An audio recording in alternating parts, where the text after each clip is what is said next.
Most people would probably just 3D print this, but where's the fun in that? Hello YouTube, I'm the Foam Witch, and in this video I'm making this incredible shield from the Demon Souls games entirely from EVA Foam. So let's do this. Everything starts with a single sheet of 10mm EVA foam. This is going to become the body of the shield, so I transferred my template onto the foam and started cutting everything out.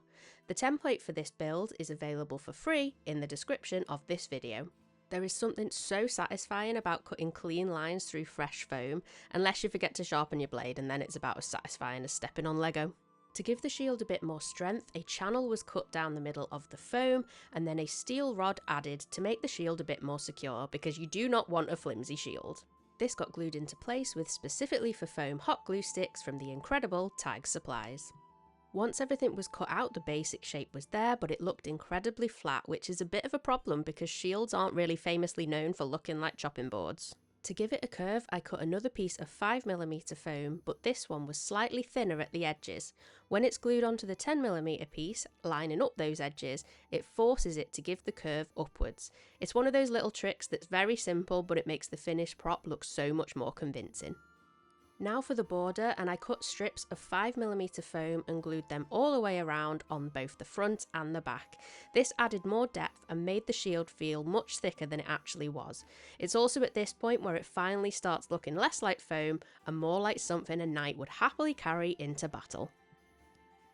This shield also has rivets running around the edge. Now I could have bought plastic ones or used googly eyes like I normally do, but where's the fun in making life easy? So instead, I cut up some foam dowels into tiny little discs, and then came the very repetitive part, sanding every single one of them so they became nice and round. Did I question my life choices halfway through? Absolutely. Was it worth it? Also yes.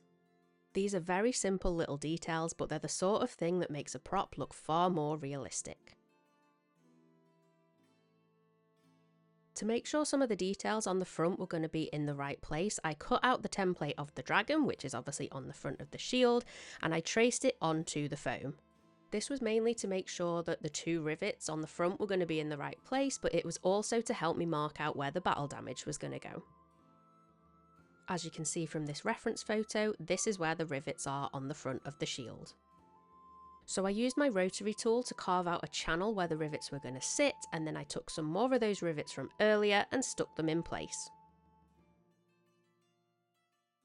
Next, it was time to make the handle. I made this using half foam dowels, but because this was actually going to be used and carried around, I wanted to make sure that the handle was going to be nice and sturdy. So I took another of the metal rods and I curved it, and then I ran it through the middle of the foam dowels, and I just glued it in place using contact adhesive and hot glue. Now, if someone picks it up and waves it around in the air pretending that they're fighting a boss, this handle is not going to go anywhere and it's going to stay solid. To add some more detail to the back and more importantly hide my messy glue marks, some 3mm foam was cut out like this and then stuck onto the back, also wrapping the handle. At this point it was looking really cool, but it was looking a bit too new, and let's be honest, nobody is going to believe you've been fighting demons if you've got a pristine shield. So it was time to attack it with my craft knife, and I carved in scratches, made dents and took out chunks where it looked like material was missing until it looked like it had had a really rough day, which most of the time is how I look myself. In the world of prop making, sometimes making something look worse is exactly what it needs to make it look better. With all the foam work finally finished, it was time to seal everything before painting, and I used my favourite sealer, which is black flexi paint from Tig Supplies. This got brushed on all over the entire shield, and it gives the foam a nice smooth finish to create the perfect surface before painting. I brushed on 2 layers by hand, and then because I wanted the surface to be super smooth, I sprayed 3 layers through my airbrush. This probably isn't the most exciting part of the build, but it is one of the most important because skipping this step will usually mean that your paint just won't look as good. Next comes the painting, and I'll be honest, this is not my favourite part because I feel that this is my most lacking skill in prop making. I started by painting the edges of the shield in silver, and I used a dry brushing method because I didn't really want full coverage, so it looked a bit more like real metal. To paint the main body of the shield, I mixed some Vallejo paints. I think it was a black, a gunmetal and a lighter grey, and I brushed these on with a big brush, just covering the entire area.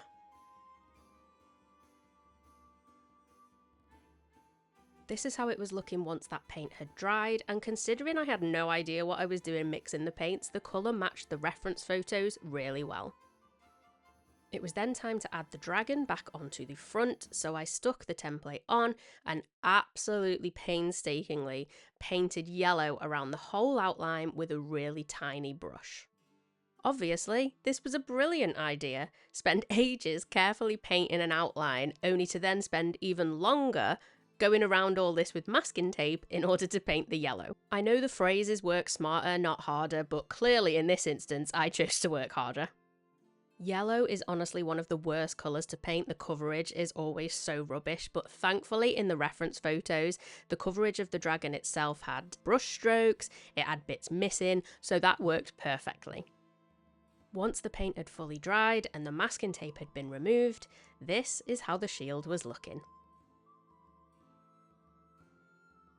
In the game itself, this shield is not brand new. It's survived battles, it's been dropped and scraped, blocked swords, and probably taken a few hits from things that are much bigger than the person carrying it. So in order to accentuate all of the battle damage that was added earlier and just make it look a bit more used, I added dark washes into every recess and around like the rivets, adding some grime and dirt, before bringing everything back with a brighter metallic highlight on the high spots. If a prop doesn't need to look clean and I can go to town with adding dirt and grime and weathering, it makes me so happy because I really feel that it makes them come to life. Although the shield needed to look damaged, we didn't actually want it to get damaged, so it needed a clear coat to protect all that paintwork to make sure that nothing came off when this was being used. And once that was dry, that was the Demon Soul shield finished.